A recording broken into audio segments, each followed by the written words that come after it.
उत्तर प्रदेश में एमएलसी चुनाव का काउंटडाउन शुरू हो चुका है। आज बूथों पर जो है रवाना होंगी पोलिंग पार्टियां। कल स्थानीय निकाय की 27 एमएलसी सीटों पर वोटिंग होगी।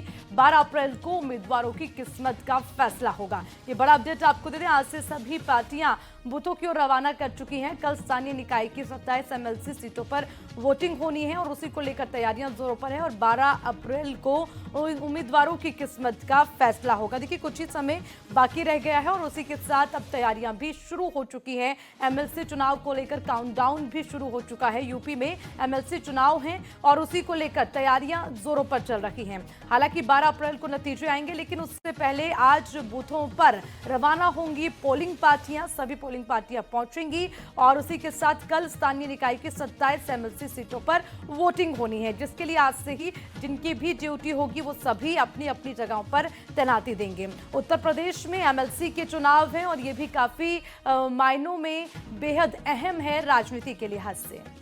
चलिए, ज्यादा अपडेट के लिए मेरे सहयोगी अभिषेक लगातार हमारे साथ बने हुए हैं। अभिषेक, एमएलसी चुनाव का काउंटडाउन शुरू हो चुका है और कल वोटिंग होगी, लेकिन उससे पहले क्या क्या तैयारियां? अभिषेक, देखिए, एमएलसी की 36 सीटों पर चुनाव है, जिसके लिए चुनाव के लिए आज पोलिंग पार्टियां रवाना हो गई हैं। एमएलसी की 9 सीटों पर प्रत्याशी निर्विरोध निर्वाचित हुए हैं भारतीय जनता पार्टी के। उसके बाद 27 सीटों के लिए कल मतदान होना है और 12 अप्रैल को चुनाव के परिणाम घोषित होंगे। खबर यह भी है कि एमएलसी चुनाव के लिए सीएम योगी भी मतदान करने जाएंगे गोरखपुर। 8 बजे वह मतदान करेंगे। गोरखपुर महाराजगंज एमएलसी सीट के लिए नगर विधायक के रूप में मतदान करेंगे। तो एमएलसी के चुनाव में अमूमन देखा गया है कि जिसकी भी सरकार रहती है उसी का दबदबा रहता है।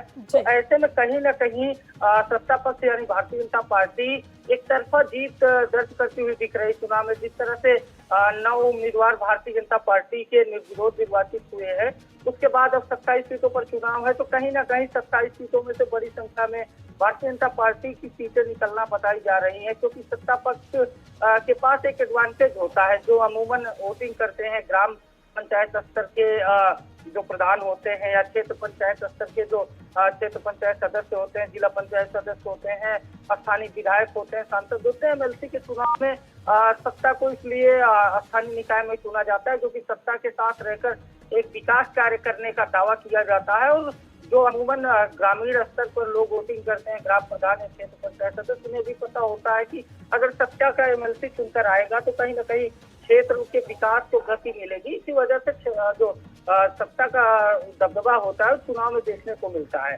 तो ऐसे में जो कल चुनाव होना है, 9 सीटें निर्विरोध हो गई हैं, केवल 27 सीटें बची हैं। तो 27 सीटों का कल चुनाव होगा और कहीं ना कहीं एक जो मतदान की प्रक्रिया है, जो निष्पक्ष मतदान की प्रक्रिया वो देखने को मिलेगी, क्योंकि कानून व्यवस्था का राज उत्तर प्रदेश में कायम है।